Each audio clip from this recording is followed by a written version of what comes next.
Well, hello folks out there in YouTube land. Got a big show lined up for you today.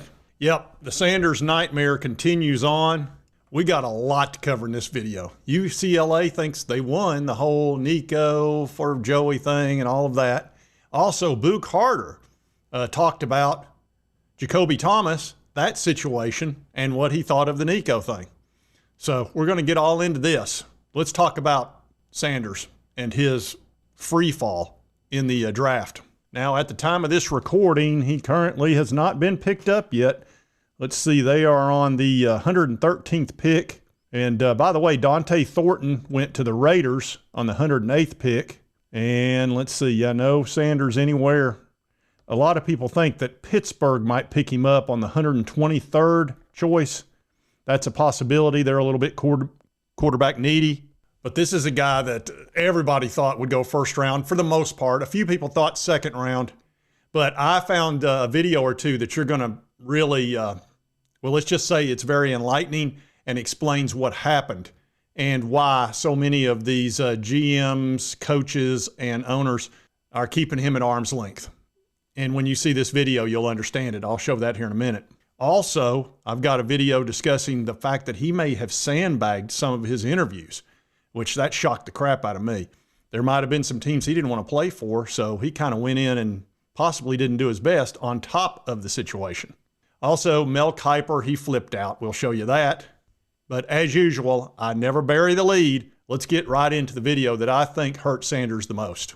And I had not seen this one, but I think it'll explain a few things. If you ain't trying to change the franchise or the culture, don't give me. So you should know history repeats itself over and over and over. Let me play that again and listen closely. If you ain't trying to change the franchise or the culture, don't give me. So you should know history repeats itself over and over and over. And I've done it over and over and over, so it should be no question why an NFL franchise should pick me. You think I'm worried about what critics say or what people got to say? You know who my dad is? They hated on him too. So it's like it's almost normal. Without people hating, it's not normal for us. So we like the adversity. We like everything that comes with the name. That's why we are who we are. Yeah, look at this quote. If you're not trying to change the franchise and culture, don't get me. That is not a great way to go into an interview or a job interview. You're trying to talk coaches, GMs, owners into paying you a lot of money and making you the face of their billion-dollar franchise. You might not want to go into a job interview and go, yeah, I've been watching your business here. If you're looking for big changes, I'm the guy to do it. And otherwise, don't bother picking me because I'm making changes to the culture and to the franchise. Folks, that's a great way to not get picked. You know, this is not recruiting. I think he's in that mindset of college of, you know, everybody's trying to get me to choose them. No. I'd unfriend you. That's not how it works. That's not how any of this works. They have the choice. They get to pick. You want them to pick you. It's in reverse now. And here's the thing you got to understand about coaches, owners, GMs, all these people in the NFL. They're all stupid rich, especially coaches and owners. And the head coach is going to make the final say on whether or not you pick a quarterback. We all know that. And every one of them is making $5, $6, $7, $8, $9, $10 million a year. Heck, if you're Jim Harbaugh, you're making $17 a year, and rightfully so. Never lie, never cheat, never steal. I was raised with that lesson. He was on the verge of losing his job at Michigan, got his pay cut in half, and then all of a sudden Connor Stallions showed up, and for some reason they couldn't lose. A sign stealer guy. But he's making $17 million a year. Now, let's say you're the average coach in the NFL. You're making $9, $10 million a year. You've got a 5-year deal for $50 million. You don't care. What you want is your life to be good. You want your stress level to be as low as possible, you know, within reason. You've chosen a high-stress job, and you want to win. Well, you bring in somebody who's, you know, maybe can help you, maybe not, and he's going to change your franchise and change your culture, and probably in a way you're not going to like. Why would you bother? It's like, I can go get this other quarterback over here, or I can spend $25 million on this guy who's a proven, you know, commodity. Why am I going to bring in this guy who's going to, you know, tell me what to do? They're not going to. They're just not. And the owners are billionaires, so they really don't care. So you really just can't go in like that. You know, Cam Ward got picked first. And that's a guy that I could see him getting picked first. When he played Florida last year, I've never seen a cooler cat in my life. It looked like he was like playing a scrimmage. And this was at the Swamp. I mean, it was loud as crap. That place was packed. It's a nightmare for my Vols. And he's just going around. He might as well have had his hand behind his helmet, just going around throwing touchdowns. And when he went out of bounds, he would slow down and it literally looked like a scrimmage. And Florida's over there going crazy trying to get him. And he's just like, I'll just go over here and go out of bounds with my 10-yard gain. It was amazing. So I thought that was a good pick by the Titans. But anyway, let me show you another video that might explain it even further with the sandbagging. Is not uncommon for top quarterbacks these days. But in some of those meetings, and we reported this at the NFL Scouting Combine in Indianapolis, at some of those meetings with certain teams that maybe SHEDEUR Sanders didn't really want to go to, didn't see himself going to for any number of reasons. Maybe they had a starting quarterback installed there. I was told that he more or less sandbagged in those interviews. I don't know if he didn't take them seriously, what it was, but he did not give it his all in some of those interviews. Rubbed some teams the wrong way.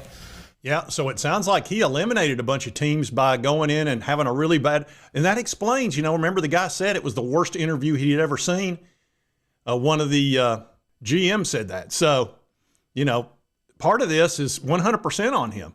And here's the thing, he's a great quarterback. This is a guy that I thought would go in the top 15, no problem. I thought he was going number 9 to New Orleans or possibly Pittsburgh or, somewhere in the first round. Second round at the absolute worst. We're now in the 4th round. This has cost him a ton of money. I mean, a ton. And here's the crappy part. A lot of these 3rd, 4th, 5th round guys, they don't get the heads up or the advantages that a first round guy gets. You draft a first rounder, he's going to get in the game. He's going to get a lot of playing time and a lot of reps. Once you get past like 2nd or 3rd round, it gets difficult. You can get lost in the shuffle big time. And I can tell you Mel Kiper is not happy. All I can say is I think it's disgusting. I don't understand what the heck's going on with this. 5th player on my board. It's never happened before in 47 years where a player that high has dropped this far into the 4th round at quarterback. That's sitting there in round 4 with other quarterbacks being taken who aren't as good as SHEDEUR, aren't even close, in my opinion.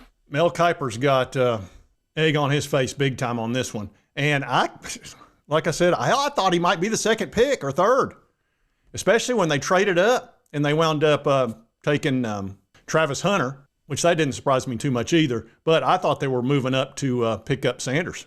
41 touchdowns, and threw for 74% completion rate. That's like batting 400 in baseball. I mean, 74% with 41 touchdowns? That's crazy. That really is. Somebody will give him a chance at some point. He'll get picked somewhere in here, but maybe this will be a good thing for him. It'll humble him down a little bit to where he won't be walking in there going, yeah, I'm changing this franchise. I'm changing this culture. Maybe just learn to get along and work at your craft. And I think eventually he'll get a shot and be an NFL starter. I think he's that good, but he's going to have to tone it down because look what it's done to him. I mean, there's no way this guy should be even thought about in the 4th round, but it is what it is. So I think that's the truth. I think he creaked himself. I want the truth. You can't handle the truth. All right, now we're going to talk a little bit about UCLA. They think they've won this trade, and on paper they certainly did, but they're pretty pumped up. And I've shown you this fella. This is Locked On UCLA. And we're going to be seeing him from time to time throughout the year. One thing that he was dead on about is this is going to put a lot of attention on UCLA because everybody's going to see how NICO does. And it's very much buzzworthy. So let's see what he's got to say about it. To NICO IAMALEAVA, all right? This is UCLA who now has a bunch of transfer talent coming in. They brought in the #1 player in the portal in NICO, regardless of the circus, regardless of everything.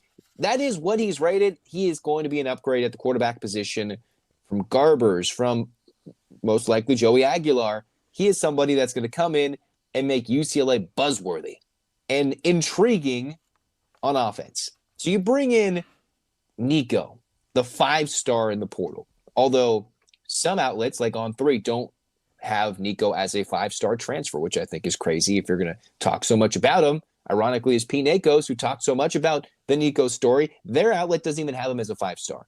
So obviously rankings, yada, yada, yada. It's all mumbo jumbo. Here we are, UCLA. You look at the rivals rankings in the transfer portal. UCLA is ranked top 5, number 4 in the country, leader in the pack in the Big Ten. Yeah, right there they do. They've got them number 4. Now, the other ones have them below this, like 15th or 20th or somewhere in that neighborhood, but they've got them at number 4, and they do show a 5-star. So, boy, Ole Miss went crazy in the transfer portal. Lane Kiffin loves the portal. He doesn't like to recruit. And you can tell Brian Kelly's feeling it down at LSU. He knows he's got to win this year. They're getting a little bit crazy down there in Cajun land. They're not going to put up with 8-9 wins. And then Texas Tech went to town in there. They've got all that oil money. So, yeah, UCLA thinks they've won. The only problem is you brought in problems, in my opinion. You brought in Nico's team. And when that offensive line is porous and not blocking like they're supposed to, it's going to get a little bit interesting. You're all worthless and weak. Drop and give me 20. And also, Boo Carter had a few things to say about this very issue. Said he was stunned by Nico's exit.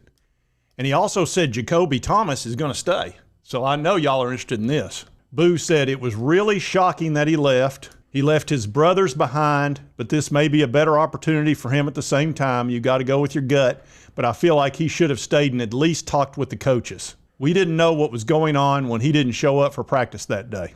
Says, when he wasn't there that entire practice, we kind of knew, Carter said. Coach Hype told us he wasn't part of the program anymore, and that's when we really found out he was gone.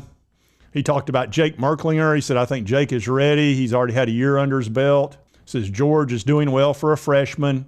And as far as Jacoby Thomas, he actually said that the safety had decided to stay with the Vols for a second consecutive year. We got Jacoby Thomas out of Middle Tennessee State, and he's a really good player. What piqued Tennessee's interest was when he played Alabama. MTSU played Alabama, and he played right with them. Jacoby didn't have much trouble staying with the receivers and all the tight ends and stuff, and was a tackling machine. So that, of course, piqued Tennessee's interest, and they brought him in, and he was good last year, and they think he's going to start. Well, right here, Carter says that he's decided to stay. Now, I've not seen anything else on X, in the news, anything along those lines, so this might be premature. I don't know. Maybe he's talked with him. Maybe he was talking out of school a little bit there. I don't know, but Boo Carter thinks he's going to stay. And, of course, we got Ricky Gibson, where we're looking for Jermod McCoy to recover from his ACL tear. He was great last year. So if we can keep Jacoby Thomas, I think that would be helpful. He's a fine player. But, you know, sometimes it's about money.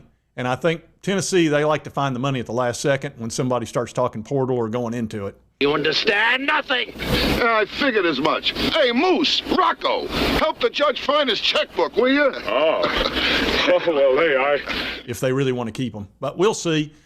I don't know if Carter's correct on this one or not. So I did want to show you all that. Sanders, let's see if he's anything's happened with him. Nope, still not picked. They're on the 121st pick right now. Well, let's see, now 22nd pick because they just picked up a guy from the Central Arkansas. Who? 123rd. There's a lot of people think he might go to Pittsburgh on this pick with, Mike Tomlin. Might pick him right here, possibly. Every team's passed on him 2 and 3 times. The Raiders passed on him 5 times. I thought he'd be a good fit at the Raiders. And they need a quarterback. You know, they brought in a guy just for a couple of years. I think it's Geno Smith. So they need a quarterback, although here's what I think's happening. Everybody's waiting until next year. You've got Arch Manning coming out. You've got the kid at South Carolina, Lenore Sellers. Everybody's intrigued by him. Oh, this is going to get damn ugly right here. You got the kid down at Louisiana, and also Mateer out of Oklahoma. That's another. There's going to be a lot of good quarterbacks. I think it's going to be a big quarterback class. So I think everybody's holding on to as many picks as they can and keeping their powder dry so they can try to move up in the draft to try to pick up these quarterbacks because a lot of them are going to go really quick. I wouldn't be a bit surprised if Arch Manning, if he has a good year, he'll probably go first. And then I'm going to tell you that Lenore Sellers, if he has a good year, don't be a bit surprised if he goes second, third, or fourth, somewhere in that neighborhood because his ability to scramble is second to none. And he can throw the ball. He improved last year. If he improves like he did last year, this year, sky's the limit for that guy. And who knows about Nico? He'll be in the draft. I think it's just where he gets picked, because I know he's not going to want to stay there at $1.5 million. He's going to get out of there as quick as he can. I mean, folks, look at this picture. Does that look like a happy guy? Does he look like he's happy to be in the blue and gold? That's not the pictures we're used to seeing at Tennessee. Yeah, he always looked more like this. So there's just a big update on Sanders and all the things that are going on. We'll see about Thomas. I'm pretty interested in that. And if you like this content, be sure to hit that like button. Let's me continue to cover all these big college sports stories. If you've not subscribed, boom, boom, boom, hit this little button right here. It won't cost you a dime. Help you get my videos. And right over here is the most recent video, YouTube. Thanks, you'll enjoy. We'll see you next time on Sports Dog J. You're still here? It's over. Go home.